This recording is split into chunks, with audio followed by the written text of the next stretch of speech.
33절의 말씀입니다.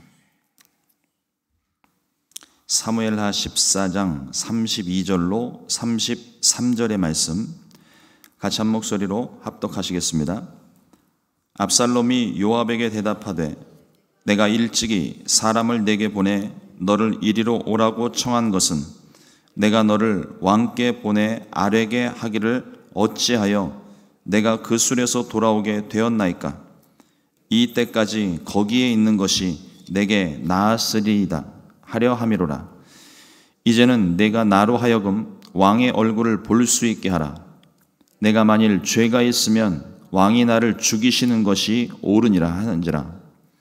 요압이 왕께 나아가서 그에게 아뢰매 왕이 압살롬을 부르니 그가 왕께 나아가 그 앞에서 얼굴을 땅에 대어 그에게 절하매 왕이 압살롬과 입을 맞추니라. 아멘.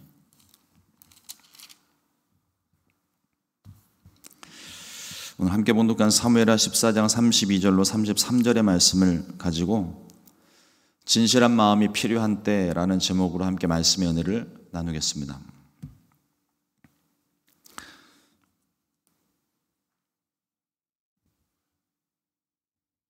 국회의원 선거를 하게 되면 또 이 미국에서도 자주 선거들이 있잖아요. 시의원을 뽑기도 하고 시장을 뽑기도 하고 그럴 때마다 이렇게 제가 아직 여기에서는 그 장면을 목격을 못했는데 이렇게 선거철이 되면 길가에 이렇게 무슨 그라지 세일에 쓰는 이 짝대기 꽂아서 판 만들어 가지고 도로변에다 쫙 이렇게 설치를 해 놓더라고요. 그래서 누가 나왔는지는 대충 알 수 있는 거야.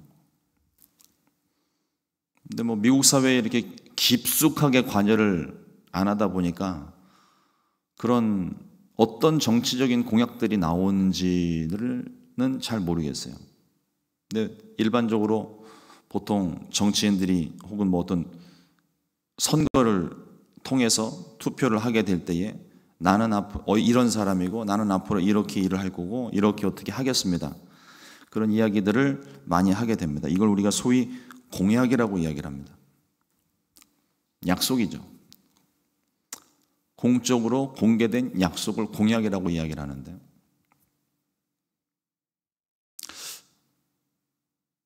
최근 들어서 한국의 정치인들에 대한 신뢰가 1도 없어요. 여당, 야당,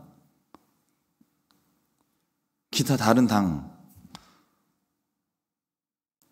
다 포함해가지고 신뢰가 1도 없어요. 그러니까 뭔가 이렇게 사람들이 선거를 하게 되면은 그 선거에 대해서 이 사람이 앞으로 우리를 위해서 어떤 일들을 할 것이다라는 것이 기본적으로 줄거리가 잡히고 약속이 보이기 마련인데 무슨 말을 해도 아무도 안 믿어요. 어떻게 이렇게 됐는지는 모르겠습니다. 그러니까 선거철이 돼서 공약을 내걸면 그냥 말 그대로 그냥 공약이에요. 아무것도 없는 약속.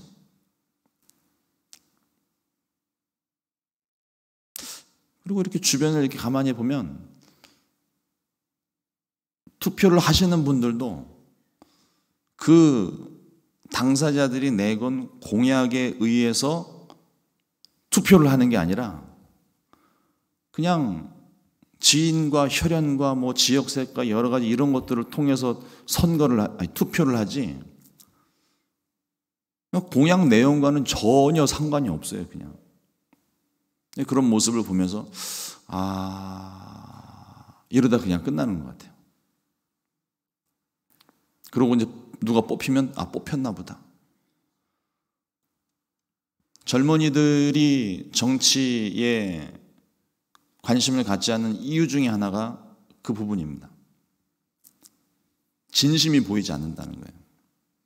그러니까 그동안 많은 투표와 또 선거들을 통해서 많은 정치인들을 겪어봤는데 특히나 과거와는 다르게 요즘은 SNS를 통해서 그 내용들이 거의 실시간으로 전달이 되기 때문에요. 젊은이들이라고 해서 정치인들을 모르는 게 아닙니다. 알 만큼 다 알아요. 그런데 하나도 그 속에서 진심이 보이질 않습니다.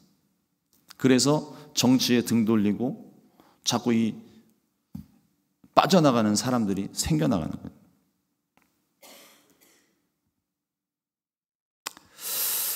다윗은 요압의 제안을 받아들여서 압살롬을 그술 땅으로 데리고 왔습니다. 왜 데리고 왔는지는 잘 모르겠어요. 이게 압살롬의 마음입니다. 그냥 돌아온 거 외에는 아무것도 없어요. 그냥 그것뿐입니다. 다윗은 압살롬을 만나지도 않았고 그대로 또 2년의 시간이 흘러버렸습니다. 압살롬은 다윗이 자신을 예루살렘으로 데리고 온 이유를 도무지 알 수가 없었어요. 그냥 거기 있으나, 예루살렘에 있으나 안 보는 건 똑같은데 굳이 예루살렘으로 데리고 온 이유를 알고 싶었습니다. 근데 다윗은 만나주지도 어떤 편지를 쓴 것도 아무것도 없습니다. 그러니 압살롬의 입장에서는요, 다윗의 마음에 진심이 보이지가 않는 거예요.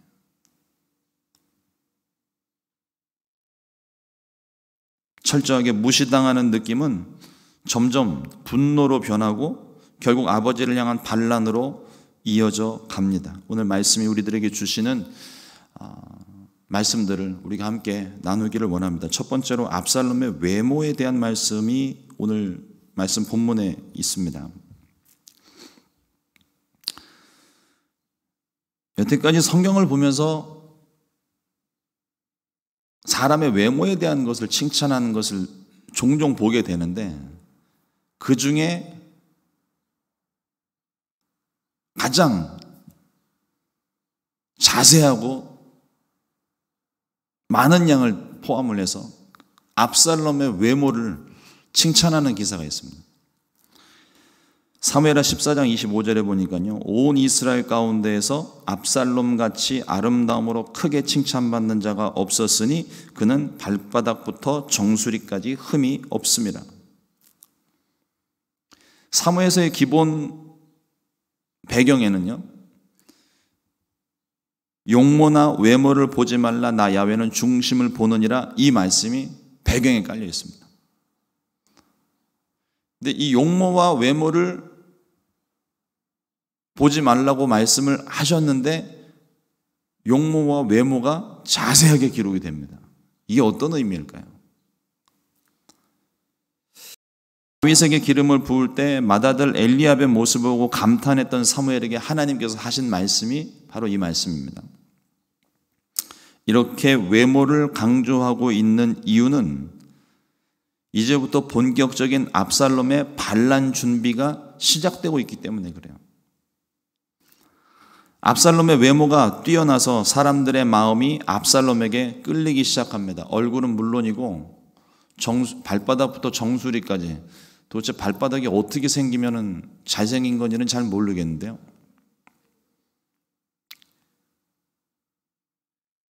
흠이 없이 잘생겼다고 기록이 됩니다. 사울도 용모가 준수해서 이스라엘의 왕이 되었지만 겉모습보다 중요한 것이 내면의 진실함입니다. 거짓 없는 것도 없는 것이지만 하나님을 향한 순수한 마음, 진실된 마음이 하나님의 백성들에게는 있어야 되는 거예요. 그냥 단순히 착하고 거짓이 없고 그것만 가지고서는 우리가 그리스도인이라고 말을 할 수가 없습니다. 그거는 기본인 거고요. 모든 사람들의 관계에서 기본인 것이고 우리들에게 있어서 가장 중요한 것은 하나님께 대한 진실함입니다. 이 진실함이 없이는 우리가 하나님을 온전히 만나기가 어려워요. 기도할 때도 이 진실된 마음이 없으면요, 하나님 앞에서도 거짓말할 수 있습니다. 그리고 그게 오래되면은요, 마치 그것이 내가 하나님을 정말로 사랑하는 것이냐, 사람이 자기 자신을 스스로 속일 수도 있어요. 그러니까 항상 내가 기도하는 것이 내 마음이 어떤 마음으로 하나님께 기도하는지 항상 우리 자신을 점검해 봐야 합니다. 그리고 그의 머리털이 강조가 되고 있는데요. 1년에 한 번 깎은 머리가 왕의 저울로 200세겔이라고 이야기를 합니다. 이게 뭔가 내용을 보면 일반 사람들이 쓰는 저울과 왕의 저울이 달라요. 약 2배 정도 왕의 저울이 더 무겁답니다. 그러니까 200세겔이면 보통 한 2점 몇 킬로 정도, 그 정도 되는데 왕의 저울로 재면은 2배니까 뭐 한 4kg, 5kg 정도 되는 거예요. 1년에 깎은 머리가 5kg 정도. 도대체 머리가 어떻게 자라는지는 모르겠지만 어떤 목사님이 그러시더라고요. 압살롬의 머리털이 부럽다고.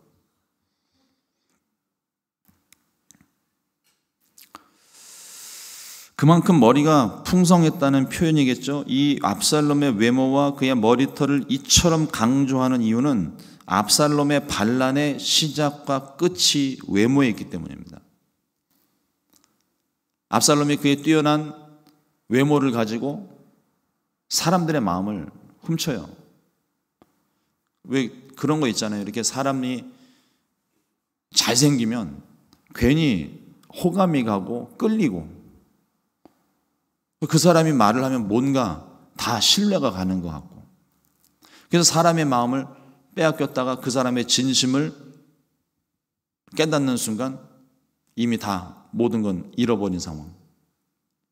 그리고 이 압살롬의 머리털이 아까 강조된다고 말씀했는데 이 머리털이 결국 그의 반란의 마지막입니다. 그 자랑스러운 머리털이 나뭇가지에 걸려 나뭇가지에 대롱대롱 매달려 있다가 비참한 최후를 맞게 되거든요. 그러니까 내용적으로는 그의 외모를 강조하고 그의 잘생긴 어떤 훌륭한 외모와 용모를 기록하고 있는 것 같지만 이게 소설적인 기법으로 이야기를 하자면 복선입니다. 복선 기법. 이게 왜 강조가 되는지는 시간이 지나고 난 다음에 보면 알아요. 그의 아름다운 외모를 가지고 사람들의 마음을 훔쳤고 거기에 도덕적으로나 또 윤리적으로 재판을 아무도 그에게 재판을 하도록 권한을 주지도 않았는데 성전 바깥에서 왕을 찾아오는 사람들의 재판을 해주면서 그들의 마음을 훔치고 결국은 사람들을 규합을 해서 반란을 일으킨 다음에 맨 마지막에는 그의 가장 대표적으로 자랑스러웠던 그의 머리털이 걸려서 끝이 난다는 것. 외모와 용모가 중요하지 않다는 거예요. 그거는 한순간에 끝난다는 것입니다. 뭐 여기 우리 장로님들, 권사님들도 한때 좀 외모로 날리지 않으셨습니까?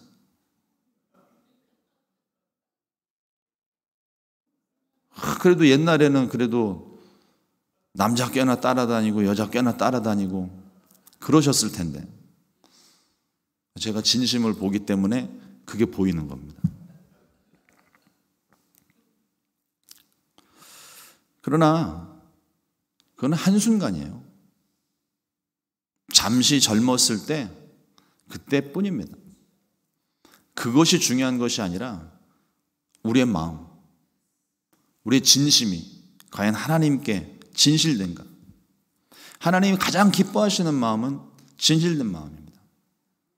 우리의 외모와 겉으로 보여지는 여러분 예수님께서도요 그 바리새인들을 책망하셨지만 그들의 열심, 그들의 완벽함 그거에 대해서는 예수님도 칭찬하셨어요.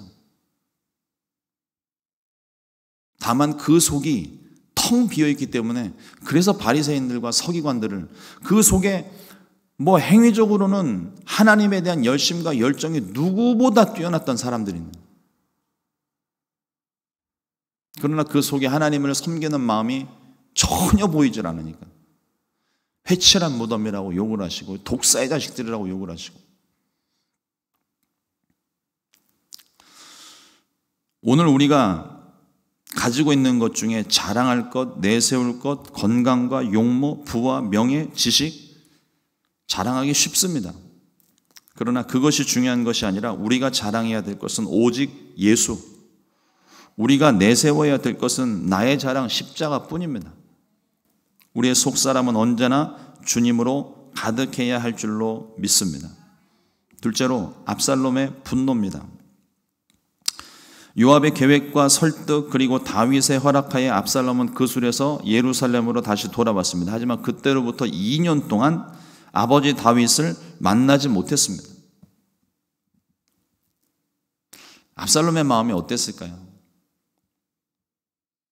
그냥 그 자리는 가시방석이에요. 창살 없는 감옥이 딱 이 표현입니다. 아버지 눈치가 보여서 밖으로 돌아다니는 것도 쉽지가 않아요. 답답한 압살롬은 요압을 불러서 그 이유를 알고 싶었지만 불러도 요압도 오지를 않습니다. 이 압살롬도 화가 난 거예요. 자기 집 앞에 있는 요압의 밭을 보고 저 가서 불 지르라고. 재산에 손해가 오니까 요압이 한 걸음에 달려옵니다. 찾아온 요압에게 묻고 따집니다. 사무엘하 14장 32절 말씀에 압살롬이 요압에게 대답하되 내가 일찍이 사람을 내게 보내 너를 이리로 오라고 청한 것은 내가 너를 왕께 보내 아뢰게 하기를 어찌하여 내가 그술에서 돌아오게 되었나이까? 이때까지 거기에 있는 것이 내게 나았으리이다 하려 함이로라. 이제는 내가 나로 하여금 왕의 얼굴을 볼 수 있게 하라. 내가 만일 죄가 있으면 왕이 나를 죽이시는 것이 옳으니라 하는지라. 압살롬이 아버지를 만나고 싶어하는 간절함은 알겠는데 압살롬은 자기의 죄가 뭔지 몰라요. 이미 그 마음이 진심에서 멀어져 있습니다. 내가 만일 죄가 있으면 왕이 나를 죽이시는 것이 옳으니라. 홧김에 하는 소리인지 모르겠지만 자기가 저지른 죄에 대한 것은 이 살인의 죄는 어떤 것으로도 이게 정당화될 수는 없습니다. 죄는 죄예요. 살인하는 죄예요. 압살롬의 말은 그렇습니다. 그냥 그술 땅에 머물러 있는 게 낫지 아버지도 보지 못하게 할 것을 왜 예루살렘으로 나를 불렀냐고 따지고 있는 것입니다. 암논이 자기 동생 다말을 범했을 때에도 자신이 암논을 죽였을 때에도 그리고 그술 땅에 있을 때나 예루살렘에 돌아왔을 때에도 다윗은 압살롬을 철저하게 외면했습니다. 정확히 뭐가 문제인지는 모르겠어요. 그런데 결과적으로 보면 철저하게 무시당한 게 맞아요. 죄를 지었으면 지었다고 죄에 대해서 이야기를 해야 되고 칭찬받을 것은 칭찬받아야 되고 또 불러서 왔으면 한 번 정도는 가서 얼굴을 보고 아니면 불러서 인사를 하고 그게 정상적인 것인데 이 정상적인 게 되어지지 않으니까 압살롬의 마음이 결국 미움과 원망과 분노로 가득하게 됩니다. 깨진 유리창 이론이라는 게 있습니다. 들어보셨나요? 깨진 유리창 이론. 건물의 유리창이 깨진 채 그냥 방치를 해두면 이 건물은 사람이 관리를 하지 않는구나 생각해서 낙서와 쓰레기 불법 투기가 증가하고 범죄가 발생을 하게 되고 자꾸 범죄가 생기니까 사람들이 멀리하게 되고 점점 흉악 범죄의 장소가 된다는 이론입니다. 암논의 죄를 방치한 결과 살인 사건이 벌어졌고 반란의 빌미가 되었습니다. 우리 안에 작은 죄도 그냥 두어서는 안 됩니다. 미워하는 마음이 또 다른 미움을 낳고 결국 살인까지 이어집니다. 그래서 성경은 우리 안에 악은 어떠한 모양이라도 버리라고 말씀을 하고 있고 우리의 마음과 생각을 지키라고 말씀을 합니다. 압살롬을 무시하고 방치한 결과는 결국 압살롬의 반란으로 이어집니다. 생각해보면 압살롬이 그술 땅으로 도망한 것도 자기가 살인을 저지른 것에 대한 죄책감이 있기 때문이에요. 그게 없다면 그 자리에 남아 있었을 것이고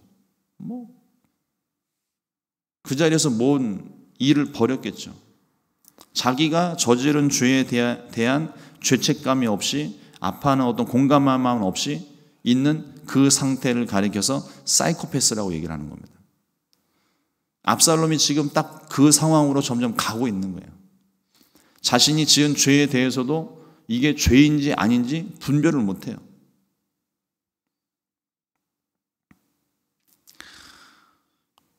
우리 안에 어떠한 미움도 원망도 분노도 그대로 방치해 두면 안 됩니다. 하나님 앞에 나와 나의 마음과 생각을 다스릴 수 있도록 하나님께 도움을 구해야 하고, 또 주변에서도 그냥 그건 저 사람의 문제니까 그냥 저 사람이 알아서 하나님과 해결할 문제, 아니요. 그렇다면 하나님께서 저와 여러분들을 그 사람 곁에 두지 않으셨을 거예요. 주변에서도 관심과 사랑을 베푸는 것이, 그것이 한 영혼을 살리는 일이며 공동체의 분열을 막는 일입니다. 성령께서 우리 안에 역사하실 때 용서와 사랑으로 하나 되는 역사가 일어납니다. 이 모든 일에 저와 여러분들이 부름을 받았고 이건 우리들의 책임이고 의무입니다. 우리가 사는 이 시대는 진심이 필요한 때입니다. 사람들과의 관계 속에서 진실된 마음을 찾지를 못하고 있어요. 그래서 관계를 맺고 유지하는 게 쉽지 않은 시대입니다. 사람들마다 자신의 이익만을 위해서 진심을 가리고 속이는 사회가 되어져 가고 있어요. 이와 같은 세상에서 필요한 것이 진심입니다. 정말 사랑하는 마음이라면 잘못된 것을 바로 세울 수 있도록 돕는 진심이 필요합니다. 우리가 진심을 다하지 않기 때문에 상대방도 진심이 느껴지지 않으니까 그 마음을 닫아버리는 거예요. 관계는 깨져버리고 맙니다. 그러나 내가 진실된 마음으로 찾아가고 진실된 마음으로 위로하고 진실된 마음으로 격려하게 된다면 그 관계는 깨진 관계라 할지라도 반드시 회복이 됩니다. 하물며 성령께서, 하나 되게 하시는 성령께서 우리 가운데 역사하실 때에 우리가 그 진심을 가지고 그 상대를 위로하고 사랑하고 격려한다면 회복되지 못할 관계는 하나도 없습니다. 그건 우리의 힘으로 하는 게 아니에요. 성령께서 우리 안에 역사하시는 것이기 때문입니다.